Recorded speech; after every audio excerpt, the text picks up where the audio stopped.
2018 seems like a different world now, but back then I bought my first gold and silver bullion. In this video, I'm going to share the story, show you how it's performed, and see whether it's actually helped me to protect from inflation.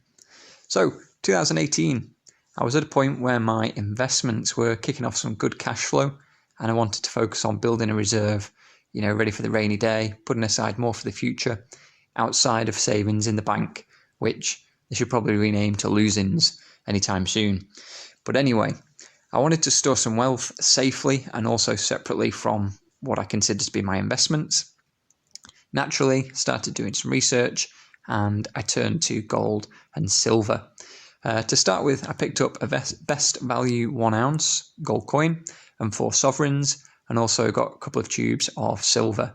These actually turned out to be the Valiants and some Brits. So I didn't personally know anybody who was buying metals back then, and especially not in bullion form.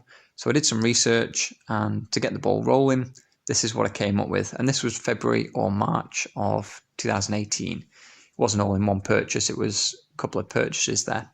And also, I had considered metals before. I'd looked at them in the past quite a few times. My only issue was that they didn't give any cash flow, and I felt like money was just sat there doing nothing. So earlier years, I spent more time putting money into investments that were going to kick off cash flow, they were going to grow, and that is why, I didn't get into gold and silver sooner. So although you think, oh, what if I got into gold and silver back then? I got into other investments instead that have done very, very well. So no hard feelings there. And obviously now I understand gold better than when I first heard about it. So at the time, gold was about £940 or about 1,300 US dollars, and silver was around about £12 or around about 16 US dollars. So I hung on to that gold until summer of 2019, and I did sell it then just to see if the process was actually possible. Like I said, I didn't know anybody who was doing it, and I just wanted to test the theory out. Can you actually buy it and sell it easily enough? And sure enough, I did. The silver, it's what you see here today. Still have it.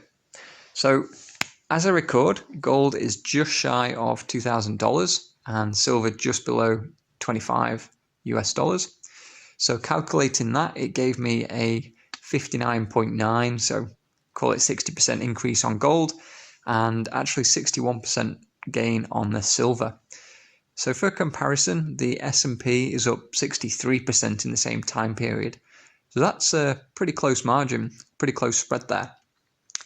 Now, the elephant in the room, the silver price in the UK, because Brexit happened, it means there was a change to some of the VAT rules. Not in England itself, but our ability to buy silver from Europe. And it means that silver is basically trading hands at a 20% higher premium. So if I were to sell the silver now, I'd actually be getting about an 80% return rather than purely the 60% return on the spot price. So there is that little bit of an elephant in the room, but that's how it is. So now I know we can talk, we can compare, there's various assets, various investments. You've got individual stocks, you've got digital tokens, chocolate biscuits, property, you name it. We've got all sorts. But to me, gold is different to those. For me, gold is a portion of the long-term savings. So I see it totally differently to investments I make for cash flow, and then trades that I make, purely for capital gains. So the stack for me, it represents about 3 to 5 years of safety and freedom, really.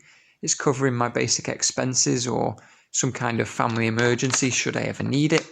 Obviously, hope it doesn't come to that, but hey, the world can throw some interesting things at you at times.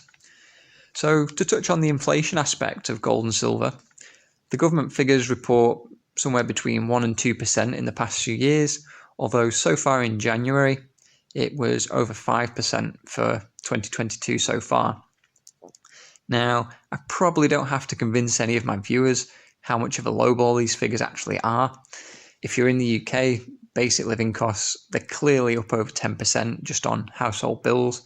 If you're renting, you're going to see either an increase, or if you go to rent at a new place, you'll see how much higher the prices actually are, at least 10% in most cases.